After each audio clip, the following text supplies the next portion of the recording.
ইয়াউমা ইয়াফিরুল মারউ মিন আখিহি ওয়া উম্মিহি ওয়া আবিহি ওয়া সাহিবাতিহি ওয়া বানিহি লিকুল্লি ইমরিইম মিনহুম ইয়াউমাইযিন শা'নুন ইউগনি wujuhun yawmaidhin musfira dhahikatun mustabshira wa wujuhun yawmaidhin 'alayha ghabara tarhaquha qatara ulaika humul kafaratul fajara yawma yafirrul mar'u min akhihi wa ummihi কিয়ামতের কঠিন ময়দানে সন্তানের কাছ থেকে মা পলায়ন করবে, মায়ের কাছ থেকে সন্তান পলায়ন করবে, বাবার কাছ থেকে ছেলে দূরে সরে চলে যাবে, সন্তান বাবার কাছ থেকে চলে যাবে, বাবা সন্তানের কাছ থেকে চলে যাবে,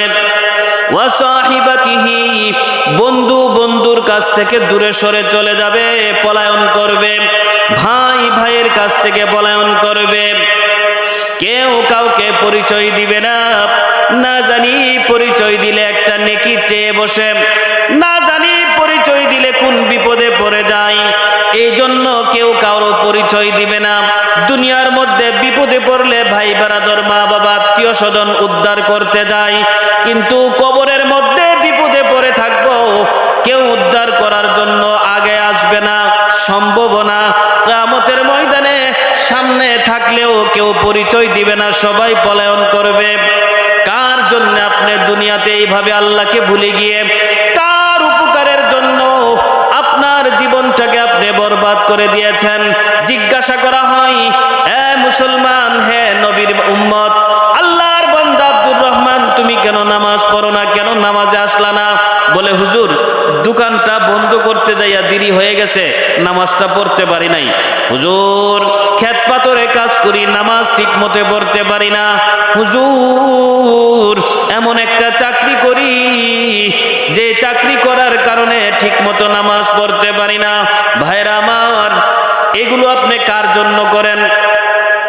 মানুষের দোকানদারি করে, ব্যবসা করে তার পরিবারের জন্যে, ব্যবসা করে, চাকরি করে তার পরিবারের জন্যে, চাকরি করে তার পরিবারের জন্যে, কিন্তু এই পরিবার আপনার কি উপকারে আসবে?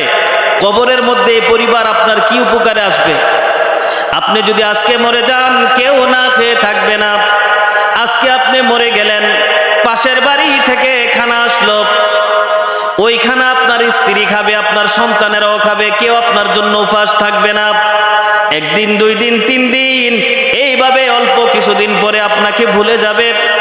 যে লোকটা সংসারের মধ্যে এত গুরুত্বপূর্ণ ছিল, সংসার তাকে ছাড়া চলতোই না, এই লোকটাকে ছাড়াও এখন সংসার চলে, দিব্যি চলছে, সব কিছু চলবে। আপনি মরে গেলে কার কি আসে যায়? ক্ষণিকের জন্য একটু কষ্ট হবে, তারপরে আবার রীতিমতো তারা মানিয়ে নিবে, আপনার পরিবার ঠিকই চলবে। কিন্তু আপনি একটু চিন্তা করেন, এই পরিবারের ভরণ পোষণের দায়িত্ব পালন করতে যাইয়া, স্ত্রী সন্তানকে লালন পালন করতে যাইয়া আপনি আল্লাহকে ভুলে গেছেন, আল্লাহকে সেজদা দেন নাই। ফজরের নামাজের যুবক, এত পুরা কপাল তোমার আজকে 1 বৎসর হয়ে গেল অতীতে, বিগত 1 বৎসর ধরে তুমি চিন্তা করে দেখো একদিন ফজরের নামাজে তুমি উপস্থিত হয়েছ কিনা। অথচ তুমি ঘন্টার পর ঘন্টা তুমি বাজে বন্ধুদের আড্ডায় পরে সময় কাটাইতেছ, মোবাইলের মাধ্যমে বিভিন্ন টিকটক করে, বিভিন্নভাবে ইউটিউব, ফেসবুক, এগুলোর মাধ্যমে তোমার সময় যাইতেছে। 12টা, 1টা, 2টার সময় ঘুমাও, 10টার সময় ঘুম থেকে উঠো। তুমি একটু চিন্তা করে দেখলা না যে কত নাফরমান, কত কপাল পুরা আমি, যে আমি এই ফজরের নামাজটা আমি আদায় করতে পারলাম না। ঘড়ির কাঁটা থেমে থাকে না, কারো জন্য সময় বসে থাকে না। তুমি নামাজ পড়লেও সময় যাবে, নামাজ না পড়লেও সময় যাবে। 2 জন ব্যবসায়ী, 2টা দোকান, একজন দোকানদার নামাজ পড়ে, আরেকজন দোকানদার নামাজ পড়ে না। আজান হলেই দোকানদার শাটার লাগিয়ে মসজিদে চলে যায়, আরেকজন বেচা কিনা করে, নামাজ পড়ে না। তো যে লোকটা এই নামাজের টাইমে বেচা কিনা করলো, এই লোকটা তো আপনার হয়তো 2-4 জন কাস্টমার এই টাইমে একটু বেশি বেচা কিনা করলো, অতটুকুই তার লাভ হয়েছে। আর যেই লোকটা নামাজ পড়ার কারণে শাটার লাগাইয়া মসজিদে চলে আসছে, ওই লোকের চেয়ে 200-500 টাকা কম বিক্রি করছে, এতটুকুই হয়েছে, এর চেয়ে বেশি কিছু না। কিন্তু হলো কি, কিয়ামতের ময়দানে আল্লাহ রাব্বুল আলামিন কোরআনের মধ্যে স্পষ্ট ঘোষণা করেন, সূরা ইয়াসিন খুলে দেখুন, ওয়ামতাজুল ইয়াউমা আইয়ুহাল মুজরিমুন আলাম আহাদ ইলাইকুম ইয়া বানি আদম আল্লা তা'বুদুশ শাইতান ইন্নাহু লাকুম আদুউম মুবিন। আল্লাহ রাব্বুল আলামিন কিয়ামতের মাঠে ওই বেনামাজি নাফরমানকে, অপরাধীদেরকে ডাক দিয়ে বলবেন, আজকের এই দিনে তোমরা আমার মুমিন বান্দাদের কাছ থেকে আলাদা হয়ে যাও, নামাজিদের কাছ থেকে বেনামাজিরা আলাদা হয়ে যাও, সৎ লোকদের কাছ থেকে অসৎ লোকেরা আলাদা হয়ে যাও। এইভাবে আল্লাহ রাব্বুল আলামিন ঘোষণা করার সাথে সাথে ফেরেশতারা ঘাড় ধরে ধাক্কা দিয়ে দিয়ে নামাজিদের কাতার থেকে বেনামাজিদেরকে আলাদা করে দিবেন, জান্নাতীদের কাতার থেকে বেনামাজিদেরকে আলাদা করে জাহান্নামীদের কাতারে দাঁড়া করায়া দিবেন। তাদের চেহারা দেখলেই বোঝা যাবে, বেনামাজির চেহারা দেখলেই বোঝা যাবে। কিয়ামতের ময়দানে তাকে প্রশ্ন করা হবে না, তুমি কেন নামাজ পড়লা না, তুমি কি কি অপরাধ করেছো, এই প্রশ্ন করা হবে না। তাদের চেহারা দেখলেই বোঝা যাবে যে তারা দুনিয়াতে আল্লাহর নাফরমান ছিল। আল্লাহ রাব্বুল আলামিন তাদেরকে জিজ্ঞাসাও করা লাগবে না, তাদের চেহারাটাই হয়ে যাবে কালো কুৎসিত হয়ে যাবে। ফায়াউমা ইজিল্লা ইউসআলু আন যামবিহি ইনসু ওয়ালা জান। কিয়ামতের ময়দানে কোনো মানুষ এবং ইনসান, কোনো মানুষ এবং জিন্নাতকে প্রশ্ন করা হবে না, তুমি কেন অপরাধ করেছ, তুমি কেন পাপ করলা, তুমি পাপ করছো কিনা, কোনো এরকম প্রশ্ন করা হবে না। ইউরাফুল মুজরিমুনা বিসীমাহুম, ইউরাফুল মুজরিমুনা বিসীমাহুম ফায়ুখাযু বিন নাওয়াসি ওয়াল আকদাম। চিনা যাবে মুজরিমদেরকে, নাফরমানদেরকে, অপরাধীদেরকে চিনা যাবে তাদের চেহারা দেখে। বিসীমাহুম, তাদের চেহারা, তাদের সুরত দেখেই নাফরমান অপরাধীদেরকে চিনা যাবে। তাদেরকে প্রশ্ন করা হবে না, প্রশ্ন করার দরকারও নাই, কারণ তাদের চেহারা তখন বিকৃত, কালো কুৎসিত হয়ে যাবে, অন্ধকার থাকবে তাদের চেহারা। তো এদেরকে কি করা হবে, ফায়ুখাযু বিন নাওয়াসি ওয়াল আকদাম, তাদের এই কপালের চুলের গুড়ি ধরে আর পায়ে ধরে এইভাবে তাদেরকে জুল দিয়ে দিয়ে জাহান্নামে নিক্ষেপ করা হবে। এজন্য যারা বেনামাজি আছেন একটু চিন্তা করে দেখেন, আপনি কার জন্য নামাজকে ছেড়ে দিলেন, আপনি কার উপকার করতেছেন। এই সন্তান, যেই সন্তান নামাজ না পড়ে আল্লাহর হুকুম পালন না করে আপনি যেই সন্তানের লালন পালন করেছেন, আল্লাহর কসম এই সন্তান আপনি মরে যাওয়ার পর আপনার কোনো উপকারে আসবে না। আরে আপনি মরে যাওয়ার পর আপনার উপকারে তো ওই সন্তান আসবে যে সন্তান নেককার সন্তান। আপনি তো নিজেই নেককার ছিলেন না, আর আপনি নেককার সন্তান দুনিয়াতে রেখেও যাইতে পারেন নাই। এরা দোয়া করলো, আল্লাহ তাদের দোয়া কবুল করবে না, কারণ হাদিসের মধ্যে শর্ত দিছে যে ওয়া ওয়ালাদিন সালিহি ইয়াদউ লাহু, যদি কোনো নেককার সন্তান দোয়া করে তাহলে আল্লাহ তাআলা এই দোয়াটা কবুল করবেন।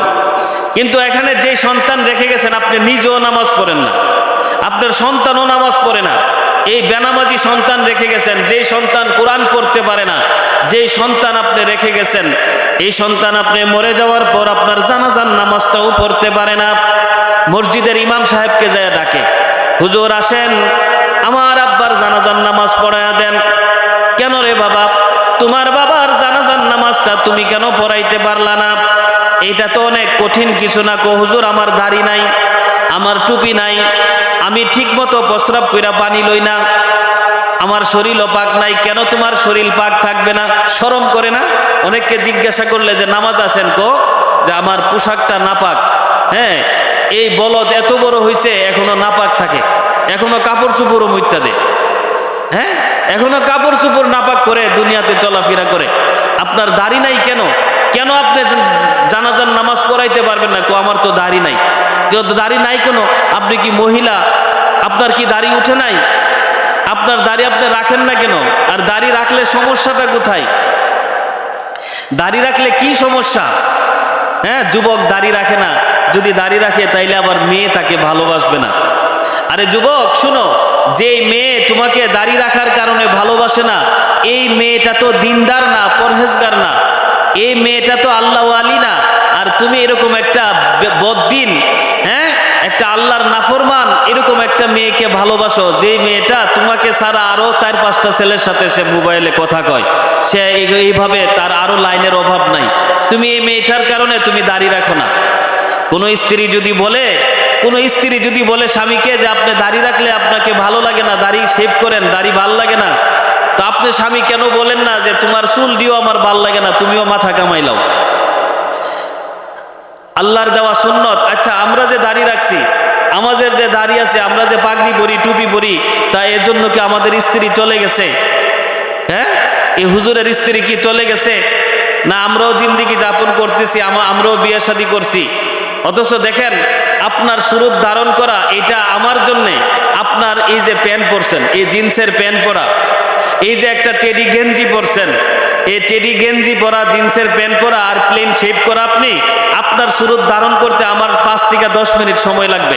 একটা জিন্সের প্যান্ট পরুম, একটা টেডি গেঞ্জি পরুম, আর ফুমশিপ, নাউজুবিল্লাহ, ফুমশিপ করে ফেললাম, সর্বোচ্চ আধা ঘন্টা লাগবে আপনার সুরত আমি ধারণ করতে। কিন্তু আমার সুরত আপনি ধারণ করেন, আমার এই সুরতে আপনি আসতে কম করে হইল 6 মাস লাগবে। আপনি যদি এখন দাড়ি রেখে দেন, 6 মাস পর্যন্ত দাড়ি রাখলে তো লম্বা হবে। এরপরে পাগড়ি, তো এই যুবক জীবনে কোনোদিন পাগড়ি বাঁধছো? বলতে পারবা? তোমাদেরকেই বলি যে একটা পাগড়ি বাইন্দা জীবনে দেখো না কেমন লাগে, দেখো না পাগড়িটা বাইন্দা কেমন লাগে। এই তুমি একটা জুব্বা বানাও, জুব্বা বানাইয়া পইরা দেখো না যে নবীর তরিকা মতো চললে, আলেমদের মতো চললে, আল্লাহওয়ালাদের মতো চললে কেমন লাগে। তো যাই হোক, যেটা বলতেছিলাম, আমরা কত কিছুর খবর নেই। মেয়ে ঢাকা বিশ্ববিদ্যালয়ে পড়ে, মেয়ে বিভিন্ন ঢাকাতে বিভিন্ন ভার্সিটিতে পড়ে, বাবা বাড়ি থেকে, মা বাড়ি থেকে ফোন দেয়, মা কি দিয়া খাইছো, লেখাপড়া কেমন চলতেছে, কি পড়ছো, হ্যাঁ, তোমার শরীরের অবস্থা কি, কত কিছু জিজ্ঞাসা করে।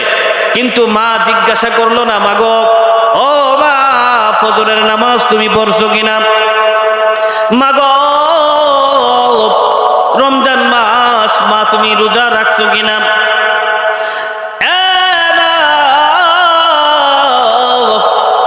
আল্লাহর কালাম পবিত্র কোরআন শরীফ থেকে একটু তেলাওয়াত করছো কিনা। এই কথা মা বাবা সন্তানকে জিজ্ঞাসা করে না, জিজ্ঞাসা করে মাগো তোমার মোবাইলটা ভালো আসেনি, ও মা তুমি কি দিয়া খাইছো। আবার এমন মা বাবাও আছে, মেয়েকে ডাক দিয়ে দিয়ে বলে মাগো রোজা রাখো না, রোজা রাখলে তুমি দুর্বল হয়ে যাইবা, সামনে পরীক্ষা আছে, ভালো করতে পারবা না। এইভাবে সন্তানকে কত কিছুর পরামর্শ দেয়। শুনে রাখেন, যে সন্তান রোজা রেখে লেখাপড়া করবে আল্লাহ বরকত দিবে। যে মেয়ের বয়স 12 বছর হয়ে গেছে, এই মেয়ের উপর রোজা রাখা ফরজ। যেই ছেলের বয়স 15 বছর হয়ে গেছে, এই ছেলের উপর রোজা রাখা ফরজ। এখন কলেজে পড়ে, ভার্সিটিতে পড়ে ছেলে মেয়েকে মা বাবা ফোন দিয়ে বলে, মা রোজা রাখিস না, তোর শরীরটা তো এমনি দুর্বল, সামনে পরীক্ষা আছে, হ্যাঁ এখন রোজা রাখলে শরীর খারাপ করব, পরীক্ষায় ভালো রেজাল্ট করতে পারবি না, শরীরটা দুর্বল হয়ে যাইব। কত বড় নাফরমানি কথা, কত বড় নাফরমানি কথা।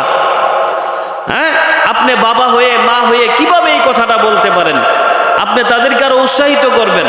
আপনি স্বামী হয়ে আপনার স্ত্রীকে কত কিছুর পরামর্শ দেন, কত খোঁজ খবর নেন, আপনি কেন তাকে নামাজের কথাটা জিজ্ঞাসা করলেন না যে তুমি আজকে ফজরের নামাজ পড়ছো কিনা, তুমি কোরআন শরীফ পড়তে পারো, তুমি আজকে কয় পাতা কোরআন শরীফ পড়ছো, আমার সন্তান মক্তবে গেল কিনা, তুমি আজকে ঠিক মতো রোজাটা রাখছো কিনা, এইভাবে জিজ্ঞাসা করে না।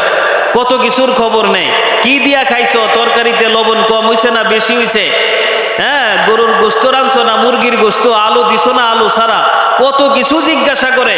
কিন্তু স্ত্রীকে নামাজের কথা জিজ্ঞাসা করে না, কোরআনের কথা জিজ্ঞাসা করে না। কুল্লুকুম রাইন কুল্লুকুম মাসউলুন আন রাইয়াতিহি, তোমরা সবাই অভিভাবক, একজন আরেকজনের অভিভাবক। এই অভিভাবকত্বের ব্যাপারে কিয়ামতের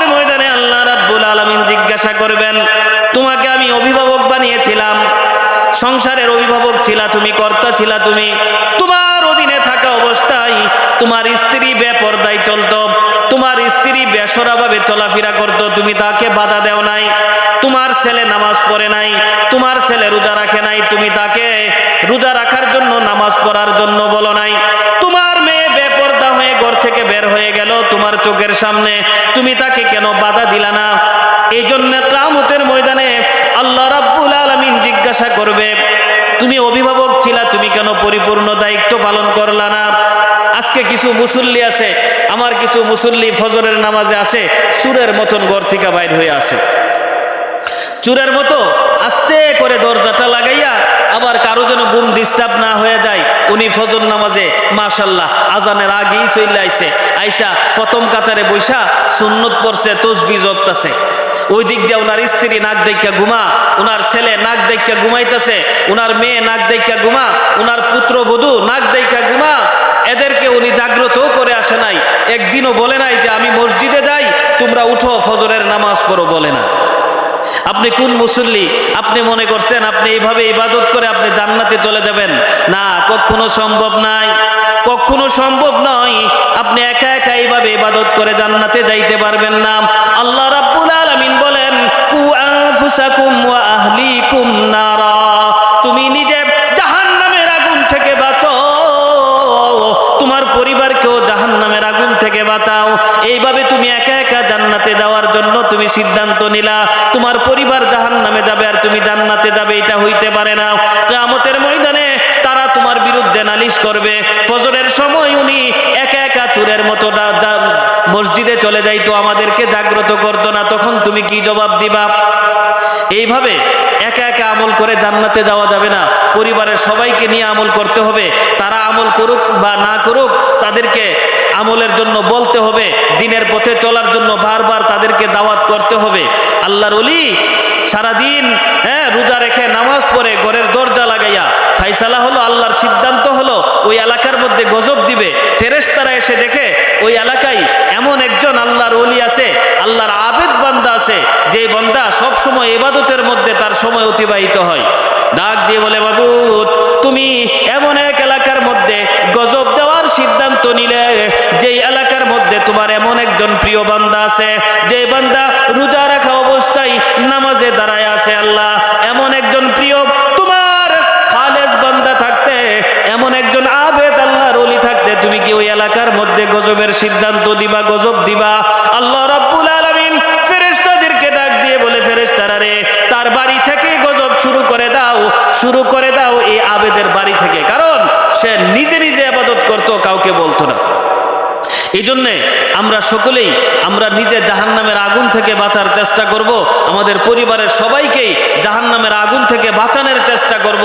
আল্লাহ রাব্বুল আলামিন আমাদের সবাইকে এইভাবে জিন্দেগি যাপন করার তৌফিক দান করুন। আমিন। ওয়া আখিরু দাওয়ানা আনিল হামদুলিল্লাহি রাব্বিল আলামিন।